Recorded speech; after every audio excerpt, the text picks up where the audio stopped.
Hi PRS healthy cooking ಸ್ವಾಗತ. ಇವತ್ತಿನ recipe tomato chutney ಮಾಡೋದು ಹೇಗೆ ಅಂತ ಹೇಳ್ಕೊಡ್ತಾ ಇದ್ದೀನಿ.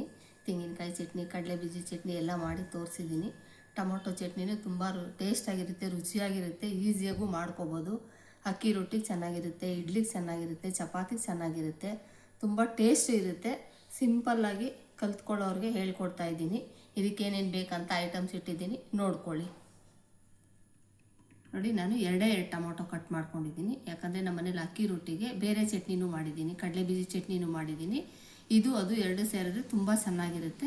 ನೀವು ಅಡಿಷನಲ್ಲಾಗಿ ಏನಾರು ಬೇರೆ ಚಟ್ನಿ ಮಾಡಿಕೊಂಡ್ರು ಇದನ್ನು ಮಾಡಿಕೊಂಡ್ರು ಅದಕ್ಕಿಂತ ಜಾಸ್ತಿ ಇದನ್ನೇ ತಿಂತೀರಾ, ಆ ಥರ ಇರುತ್ತೆ. ನೋಡಿ, ಬೇಕಾಗಿರೋಂಥ ಐಟಮ್ಸು ಎರಡು ಚಿಕ್ಕ ಟೊಮೊಟೊ ಕಟ್ ಮಾಡ್ಕೊಂಡಿದ್ದೀನಿ. ಸ್ವಲ್ಪ ಕೊತ್ತಂಬರಿ ಸೊಪ್ಪು ತೊಳೆದೆಲ್ಲ ಇಟ್ಕೊಂಡಿದ್ದೀನಿ.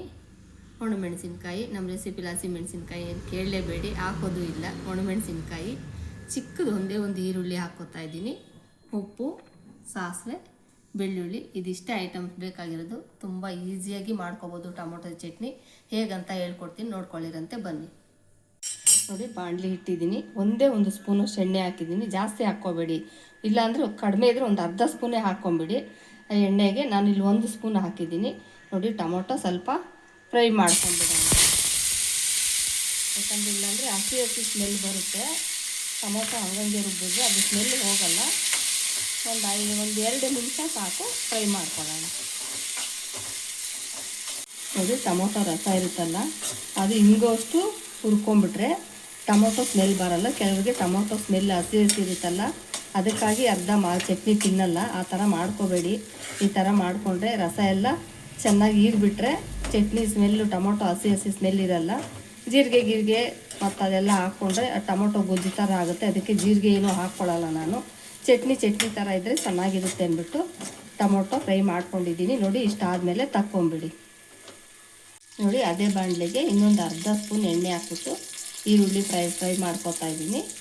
ಸೇಮ್ ಎಷ್ಟು ನಾರ್ಮಲಾಗಿ ಮಾಡ್ಕೋಬೇಕು ತೋರಿಸ್ತೀನಿ, ಎಷ್ಟು ಮಾಡ್ಕೋಬೇಕು ಅಂದ್ಬಿಟ್ಟು. 1-2 ನಿಮಿಷ ಫ್ರೈ ಮಾಡ್ಕೊಳ್ಳೋಣ. ನೋಡಿ, ಈರುಳ್ಳಿ ಇಷ್ಟು ಕಲರ್ ಬಂದರೆ ಸಾಕು. ನೋಡ್ಕೊಳ್ಳಿ, ಜಾಸ್ತಿ ಫ್ರೈ ಮಾಡ್ಕೊಳ್ಳೋಕೆ ಹೋಗಬೇಡಿ. ಇಷ್ಟೇ ಕಲರ್ ಬರಲಿ. ಇಷ್ಟು ಕಲರ್ ಆಗ್ತಿದ್ದಂಗೆ ಇದನ್ನು ಸ್ಟವ್ ಆಫ್ ಮಾಡಿಕೊಂಡು ತಕ್ಕೊಂಬಿಡಿ ಈರುಳ್ಳಿನ. ನೋಡಿ, ಇದು 2 ಫ್ರೈ ಮಾಡ್ಕೊಂಡಿದ್ದೀನಿ. ಸ್ವಲ್ಪ 1-2 ಸೆಕೆಂಡ್ ಬಿಟ್ಟು ಹಾಕ್ಕೊಳ್ಳಿ. ಬಿಸಿ ಮಿಕ್ಸಿಗೆ ಹಾಕ್ಕೊಳ್ಳೋಕೆ ಹೋಗಬೇಡಿ.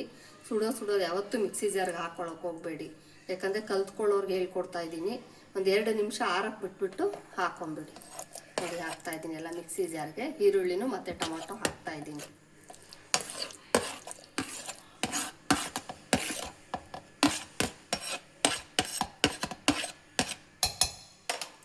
ನೆಕ್ಸ್ಟು ಬೆಳ್ಳುಳ್ಳಿ ಹಾಕ್ತಾಯಿದ್ದೀನಿ. ನೋಡ್ಕೊಳ್ಳಿ, ಒಂದು 5-6 ಎಸಳು ಬೆಳ್ಳುಳ್ಳಿ ಹಾಕ್ತಾಯಿದ್ದೀನಿ. ಮೆಣಸಿನ್ಕಾಯಿ ನಿಮ್ಗೆ ಎಷ್ಟು ಬೇಕೋ ಅಷ್ಟು ಹಾಕ್ಕೊಳ್ಳಿ. ನಾನೊಂದು 4-5 ಮೆಣಸಿನ್ಕಾಯಿ ಹಾಕ್ತಾಯಿದ್ದೀನಿ.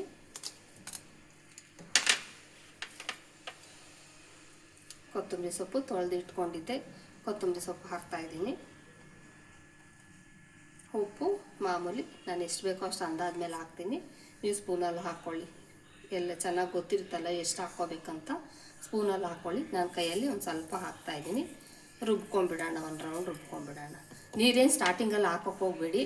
ಅಕಸ್ಮಾತ್ ಏನಾದರೂ ಗಟ್ಟಿ ಅನಿಸಿದ್ರೆ ಒಂದು ಸ್ವಲ್ಪ ನೀರು ಹಾಕ್ಕೊಳ್ಳಿ. ಇಲ್ಲಾಂದರೆ ಬೇಡ. ಈಗ ಸದ್ಯಕ್ಕೆ ನಾನು ನೀರು ಹಾಕ್ತಾಯಿಲ್ಲ, ಹಂಗೆ ರುಬ್ಕೊಳ್ಳೋಣ. ನೋಡಿ, ನಾನು ನೀರು ಹಾಕೇ ಇಲ್ಲ. ನೋಡಿ, ಕರೆಕ್ಟಾಗಿದೆ. ನೋಡಿ, ನೀರು ಹಾಕಿಲ್ಲ, ಏನಿಲ್ಲ. ನೀರು ನೀವು ಹಾಕ್ಕೊಳ್ಳೋಕೆ ಹೋಗಬೇಡಿ. ಬೇಕನ್ಸಿದ್ರೆ ಹಾಕ್ಕೊಳ್ಬೇಕು, ಇಲ್ಲಾಂದರೆ ನೋಡಿ ಕರೆಕ್ಟಾಗಿದೆ. ಈ ಥರ ರುಬ್ಕೊಂಡ್ಬಿಡಿ. ನೀರೇನು ಹಾಕ್ಕೊಳ್ಳೋ ಅವಶ್ಯಕತೆ ಇಲ್ಲ. ಇದಕ್ಕೆ ನೀರು ಬೇಡ, ನುಣ್ಣಗಾಗಿದೆ. ನೋಡಿ, ಸಾಕಿಷ್ಟು ಮಾತ್ರ ರುಬ್ಕೊಳ್ಳಿ. ನೋಡಿ, ಒಂದು ಅರ್ಧ ಸ್ಪೂನು ಎಣ್ಣೆ ಹಾಕ್ಕೊಂಡಿದ್ದೀನಿ ಒಗ್ಗರಣೆಗೆ. ಸ್ವಲ್ಪ ಸಾಸಿವೆ ಹಾಕ್ಕೊಂಬಿಡಿ. ಒಂದು ಅರ್ಧ ಟೀ ಸ್ಪೂನು ಸಾಸಿವೆ ಹಾಕ್ಕೊಳ್ಳಿ. ಹಚ್ಚಿಟ್ಟಿದ ತಕ್ಷಣ ಕೆಲವರು ಬ್ಯಾಡಿಗೆ ಮೆಣಸಿನ್ಕಾಯಿ ಹಾಕ್ತಾರೆ ಡೆಕೋರೇಷನ್ಗೋಸ್ಕರ. ನಾನು ಡೆಕೋರೇಷನ್ ಯಾವುದು ಏನು ಮಾಡಲ್ಲ. ಮತ್ತು ಆ ಬ್ಯಾಡಿಗೆ ಮೆಣಸಿನ್ಕಾಯಿ ತೆಗ್ದು ಹಾಕೋದೇನೆ ತಿನ್ನೋಕ್ಕಾಗಲ್ಲ. ಹಂಗಾಗಿ ನಾನು ಬ್ಯಾಡಿಗೆ ಮೆಣಸಿನ್ಕಾಯಿ ಏನು ಡೆಕೋರೇಷನ್ ಏನು ಮಾಡ್ತಾಯಿಲ್ಲ. ನೋಡಿ, ಸಾಸಿವೆ ಸಿಕ್ಕಿದ ತಕ್ಷಣ ಚಟ್ನಿ ಅದಕ್ಕೆ ಹಾಕ್ಕೊಂಡ್ಬಿಡ್ತಾಯಿದ್ದೀನಿ.